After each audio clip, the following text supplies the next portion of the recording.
ஒரு நீச்சல் குளம் 24 மீட்டர் நீளமும் 15 மீட்டர் அகலமும் கொண்டது.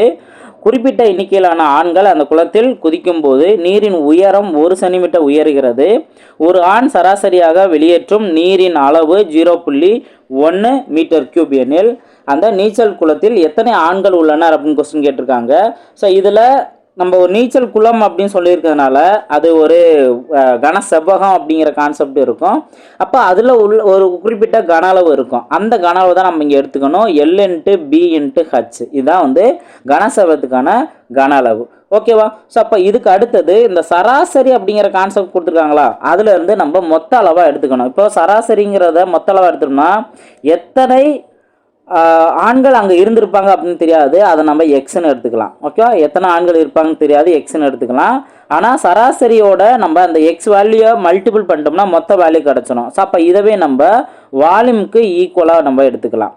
ஓகேவா? ஸோ இதுதான் நீங்கள் மாடிஃபை பண்ண வேண்டியது. இப்போ நம்மளுக்கு எல் வேல்யூ பி வேல்யூ டைரெக்டாக அவங்க கொடுத்துருக்காங்க 24 மீட்டர், இங்கே 15 மீட்டர் அப்படின்னு கொடுத்துருக்காங்க. ஹச்சோட வேல்யூ தெரியாது, ஆனால் நீர் எவ்வளோ உயரும் கொடுத்துருக்காங்களா. ஸோ அப்போ உயருங்கிறத கொடுத்துருக்கிறதவே 1 சென்டிமீட்டர் கொடுத்துருக்காங்களா, இதவே நம்ம உயரமாக எடுத்துக்கலாம். ஓகேவா? ஸோ அப்போ இங்கே என்ன, இங்கே 0.1 சென்டிமீட்டருங்கிறது நம்ம 1 சென்டிமீட்டர் மென்ஷன் பண்ணியிருக்காங்களா.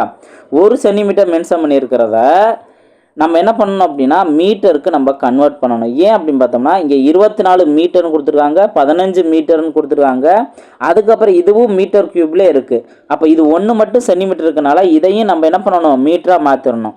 அப்போ எப்படி நம்ம மீட்டராக மாற்றலாம், இப்போது 1 மீட்டர் அப்படிங்கிறத 100 சென்டிமீட்டர் நம்ம சொல்லுவோமா. அப்போ அதுலேருந்து 1 சென்டிமீட்டருங்கிறது 1/100 மீட்டர். ஓகேவா? இப்போ நீங்கள் இந்த பாயிண்டில் கூட நோட் பண்ணாமல் 1/100 நீங்கள் நோட் பண்ணிக்கலாம். ஏன்னா நான் சிம்பிளை பண்ணுறதுக்கு ஈஸியாக இருக்க அளவுக்கு தான் நான் சொல்லுவேன். ஓகேவா? அதுக்கு அடுத்து இங்கே எக்ஸுங்கிறது இதுதான் நம்ம கண்டுபிடிக்கணும். 0.1 அப்படிங்கிறத 1/10 நம்ம எடுத்துக்கலாமா. இதை சிம்பிளை பண்ணால் நம்மளுக்கு டேரெக்டாக ஆன்சர் கிடச்சிரும். இந்த 0 கேன்சல் பண்ணிடுறேன். அடுத்தது 5ஆல் அடிச்சு கொடுத்தா இங்கே 3 அப்படின்னு வரும், இங்கே 2.